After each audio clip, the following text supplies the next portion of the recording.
Hello everyone, welcome to my YouTube channel. तो आज की इस वीडियो में हम पढ़ने वाले हैं motion and tension over a pulley system के कुछ एग्जांपल्स। कुछ क्या, एक ही एग्जांपल बताऊंगी आज, बाकी धीरे धीरे हम लोग करते रहेंगे अपनी नेक्स्ट वीडियोस में। तो मोशन और टेंशन किसी पुली सिस्टम में अगर पुली लगी हो नहीं लगी हो तो क्या उसकी मोशन होगा, क्या उसका टेंशन होगा। मोशन बोल सकते हैं एक टाइप से, हम उसकी एक्सेलरेशन निकालनी है या फिर कोई टेंशन निकालनी है। तो इस न्यूमेरिकल में देखते हैं, हमारे पास ये कोई दो ऑब्जेक्ट है जिसका मास m1 और m2 है। ठीक है, उसकी हमें क्या निकालनी है, एक्सेलरेशन कितनी होगी और टेंशन कितनी होगी। और ये दोनों बॉक्स इस तरफ मूव कर रहे हैं F फोर्स के साथ में। तो अब देखो, ये दो ऑब्जेक्ट हैं आपस में, इनके बीच में क्या लगेगी, टेंशन, और एक्सेलरेशन हमारी इस तरफ मूव कर रही है।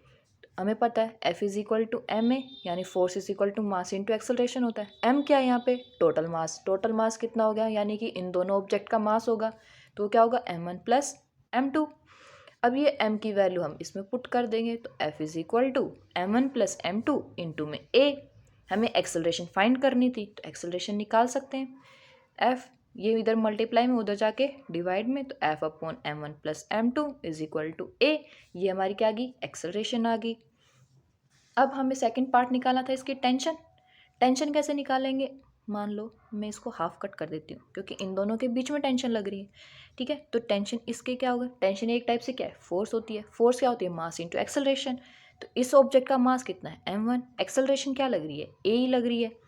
तो क्या करेंगे, t is equal to m1 a। ठीक है, फ्रॉम फर्स्ट, यानी कि जो हमारी एक्सेलरेशन की वैल्यू आई है वो इसमें पुट कर दें a की जगह। तो t is equal to m1 into F upon m1 plus m2। अब आप लोग बोलोगे कि मैम इस साइड वाले बॉक्स का ही क्यों लिया, इस साइड वाले का नहीं ले सकते थे, तो इस साइड वाले का भी ले सकते हैं। तो इसमें क्या है कि हमारा फोर्स दो टाइप के लग रहे, एक तो ये वाला फोर्स जो इसे इस तरफ खींच रहा है, दूसरा ये टेंशन वाला। तो F minus T. F minus T क्यों किया, क्योंकि ये जो F फोर्स है ये ज़्यादा लग रहा है एज़ कम्पेयर टू ये T, क्योंकि हमारे बॉक्स क्या है, इस साइड मूव कर रहे हैं। तो इसीलिए F minus T is equal to, mass कितना है इस ऑब्जेक्ट का, m2 इंटू में a। अब सिर्फ एक्सेलरेशन की ये जो वैल्यू है ये यहाँ पुट कर दो, तो हमारा रिजल्ट क्या है, यही निकल के आएगा। या फिर इसका अदर एग्जाम्पल देख सकते हैं, जैसे हमने ये F minus T is equal to m2 into A लिया है, और टेंशन हमारी क्या थी इधर, T is equal to m1 into A. ठीक है, ये दो इक्वेशन होगी मेरे पास। अब जो टेंशन इसकी m1 a आई थी हमारी, इसमें पुट कर दूं मैं, F minus m1 a is equal to m2 a। F, इस माइनस m1 a को उधर ले जाऊं मैं, ताकि a मैं कॉमन निकाल सकूं।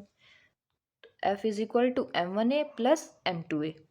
अब एक्सेलरेशन इन दोनों में से कॉमन निकाल ली मैंने, तो F is equal to m1 plus m2 into A. अब एक्सेलरेशन हमें फाइंड ही करनी थी, तो F upon m1 plus m2 is equal to A, यानी कि हमारी एक्सेलरेशन आ गई। अब एक्सेलरेशन निकाल ली तो हमने टेंशन भी निकालनी थी। अब इसमें पुट करो चाहे ये वैल्यू, चाहे इसमें पुट करो, वो हमारी मर्जी है।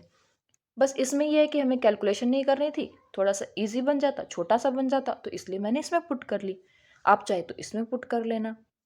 तो t is equal to m1, acceleration की वैल्यू आई थी तो इधर रख दी, तो ये क्या आ गई हमारी टेंशन। Thank you.